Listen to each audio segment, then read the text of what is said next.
I know I'm a little late to the party, but recently I watched the new live-action Pinocchio that came out this year, and it is not very good. I originally wrote a detailed script talking about its comparisons to the original and all that grand stuff, and I didn't really like it when I ended up finishing it because I came to the realization that I was talking about the movie in a somewhat positive light, and the longer I sat with the idea, having seen the film, I realized I didn't like it at all. It wasn't good.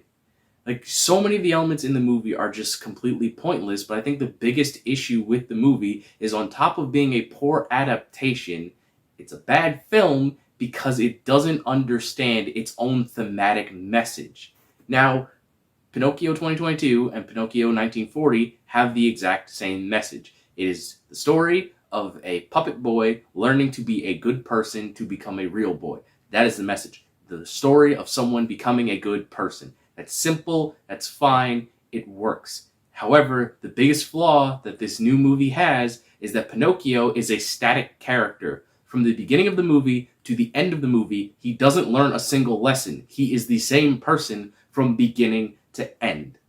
That's what I want to talk about here, because it doesn't make any sense that you would fumble the bag this badly on such a simple premise that you had the template for when making this movie. So, I'm going to go through all of the 4 events that Pinocchio goes through in this movie and how none of them really work out in a compound way to teach him a lesson or the audience a lesson that the movie is preaching to you by the end. So for starters, when Pinocchio is first created, he is sent off to school. And instead of going to school in the original, he ends up leaving with Honest John and Gideon and going to Stromboli, which allows him to get kidnapped, and he needs help to escape. Now, this is supposed to teach you multiple lessons: to listen to your parents and do what they tell you, and also not to talk to strangers because they will lead you astray into bad situations. That's fine. It's a really good message. However, in this, Pinocchio doesn't listen to Honest John, and he doesn't listen to Gideon, and he goes to school. And when he gets to school, the teacher at the school throws him out because he isn't human. Get out and stay out! School is for real children, not the ridiculous puppets. And that just completely shatters the whole lesson that Pinocchio was supposed to learn. Because now that he got thrown out of school, even though he did exactly what he was supposed to, he decides to go with Honest John and Gideon to Stromboli, which I can't fault him for doing that because he got punished for doing the right thing. So why wouldn't he want to go and do what he felt like now after being punished for doing what he was supposed to do? It completely ruins the message of, hey, talking to strangers is bad and you should listen to your parents. I don't understand how they missed the point of this lesson when writing the movie. The whole point is that Pinocchio does the wrong thing, and that gets him in trouble. But now he did the right thing, it got in trouble, and then he supposedly did the wrong thing, and that also got him in trouble. What lesson are you supposed to learn from this if every action he does ends up being wrong? There's no right way to show the audience what they're supposed to do, and I really cannot stand that. The second scenario is that when Pinocchio is trapped by Stromboli, he ends up lying, and in the original, Pinocchio lies just because he felt like lying and he was embarrassed about everything that happened to him. That works fine, and he has to learn that lying is a bad thing, so the Blue Fairy sets him free from Stromboli and fixes his nose and gives him a second chance at becoming a good person and thus becoming a real boy. In this, though, instead of the Blue Fairy showing up, which, by the way, quick side note, she's a completely irrelevant character in this movie. She shows up, brings Pinocchio to life, that's it. She has no other bearing in the rest of the movie whatsoever. Anyway, while Pinocchio is locked up, instead of someone freeing him, Pinocchio lies to extend his nose to get the key so that he can bring it down to him so he can unlock his cage and escape. Fib. Of course it wasn't a real fib. I had to reach the key. I'm sorry, Jiminy. Which, another quick sidebar, I noticed that this is something that a lot of people get confused, including myself, is that I remembered seeing the old Pinocchio, and I believed that when he lied, his nose extended, and when he told the truth, his nose shrank. But that doesn't happen in the original. Like I said a moment ago, the Blue Fairy magically fixes his nose, But in this, it's that preconceived notion that when you lie, his nose extends, and when you tell the truth, it shrinks. I know there's been other things after that movie came out, which is probably why it kind of sunk into my memory that way, but that was never the case with this movie. This is something new that they added that ends up taking away the whole point of lying is bad, because Pinocchio lied, and it helped him escape. So you're not teaching kids watching the movie that lying is bad, and then the adults watching the movie that are fans of the original Pinocchio are upset that things aren't happening the way that they remember. So they're not getting that nostalgia, and the kids aren't learning a proper lesson. So this isn't really working out in any way, shape, or form. The third scenario now is probably the one that bothers me the most out of the entire movie, and that is Pleasure Island.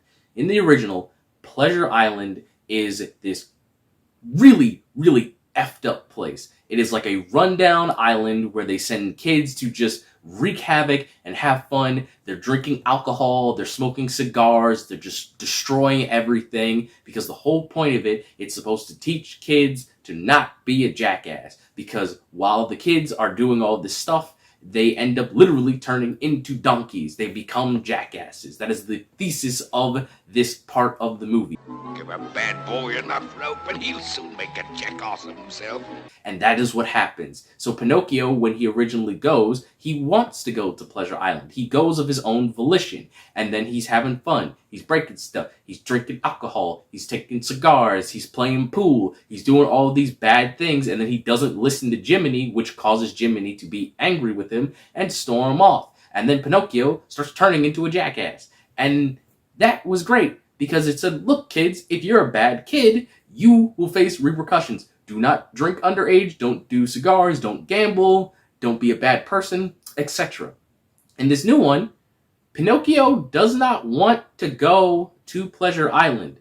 He gets kidnapped, forced to go there, and then even when he's there, for starters, Disney, I don't really understand this part here. Like, I understand that you don't want to portray kids drinking alcohol, but also you did it in your animated movie that came out over 80 years ago. I feel like if people back then could handle seeing a kid drink alcohol to teach them the lesson that underage drinking is bad, I feel like you could have done it in this movie as well to teach a new generation that all of this stuff was bad. But you know, that's just me. You know, I'm just a guy on YouTube reviewing things for no money. So I get it. You know, you don't want to listen to me. Fine, whatever. Moving on. So they get there, they're drinking root beer, there are no cigars, they're just more or less breaking things. And it's like, all right, fine.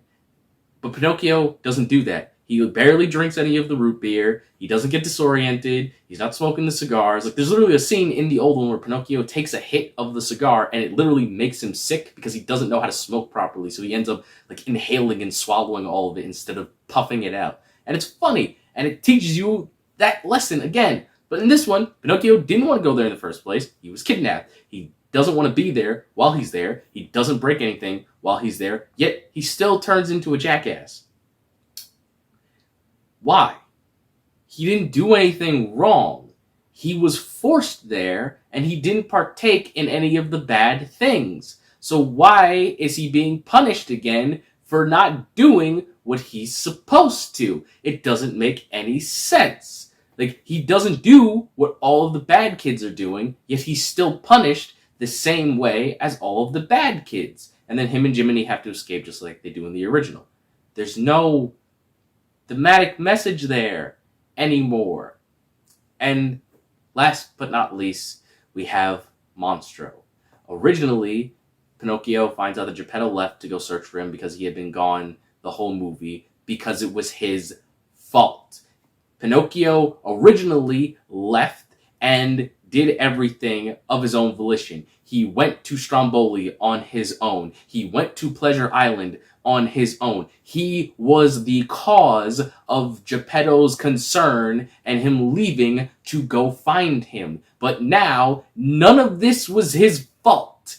He went to school, got punished for it, so he did his own thing. And that is what caused him to get caught by Stromboli. Which it's like, sure, you can say that's his fault because he went, but also, he did what Geppetto said, and he got punished for it.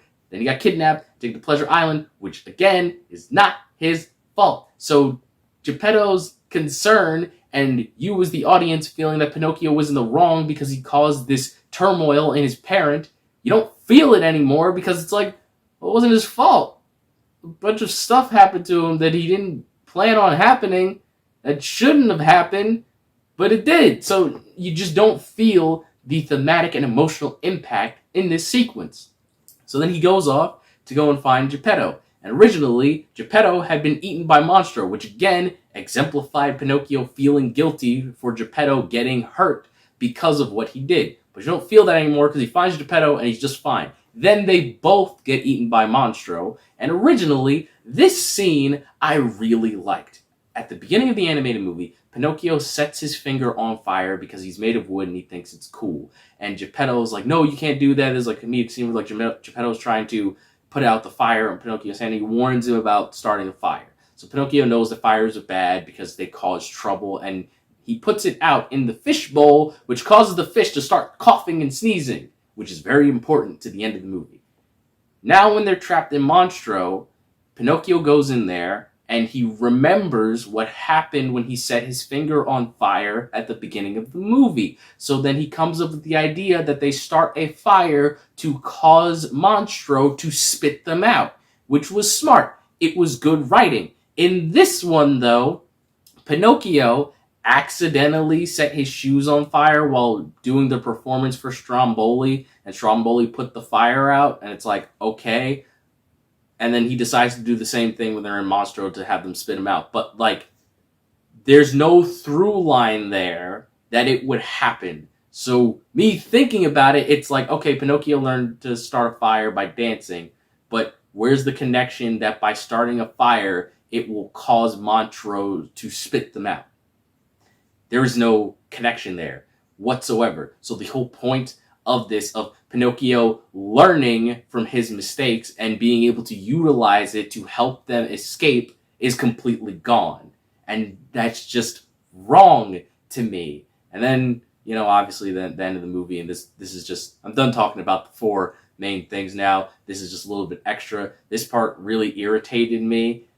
I get the theme of the movie was supposed to be Pinocchio's becoming a good boy. That's why he stays a puppet and doesn't transform. But they have a line in there where they, like, jab at the original Pinocchio from 1940, and it just really upset me. The movie ends with Jiminy more or less saying that, like, oh, hey, there have been many retellings of the story of Pinocchio, some of which he magically turns into a real boy, but nobody knows which one's the original, ahahaha. And it's like, why did you have to do that?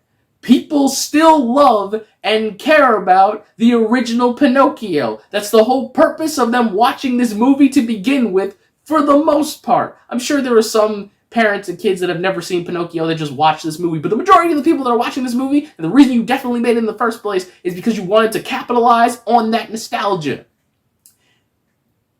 But now, it's like, oh, hey, yeah, by the way, this is how it's gonna go, and we're jabbing at the original Pinocchio, which just irritation. So I hope throughout the course of this, you kind of get what I mean by this movie doesn't work on its own. Thematically, as its own movie, it cannot get its themes across, and then in comparison to the original, it does not work in the same regard whatsoever. And last but not least, as talking to my good friend Clanky, who you should check out his channel and his Twitch, pretty cool guy, he mentioned this as we were having a conversation, that Disney seems to have a problem with addressing the issues that people had with their original animated movie in these live-action remakes. So people joke about the fact that none of the bad guys in Pinocchio get caught, given in comparison, pretty much every other Disney movie has the bad guy die or face the consequences of their crimes. So in this movie, there is a random scene before Pinocchio goes off to save